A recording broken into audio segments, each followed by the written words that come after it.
Home purchase contracts in the U.S. are being canceled at record rates. About 60,000 agreements fell through last month. That's 15.3% of homes that went under contract, the highest cancellation rate for July since records began in 2017. Elevated mortgage rates remain a major barrier. Home prices have soared more than 50% since early 2020, and together those two forces are making affordability more difficult than ever. This is Redfin CEO Glenn Kelman. We don't need the affordability problem to get solved overnight to have a significant increase in home sales, and that's what we're seeing. The number of offers Redfin is writing right now is up 35%.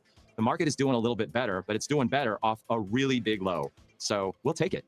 Right. You think we need to get a 5 handle on the 30-year fixed, or can we sort of repair this market slowly over time, to your point, in the low sixes? Well, the market's going to get better just in the sixes. It already is. To get to 5 million, 5.5 million home sales, we probably do need interest rates to drop below 6.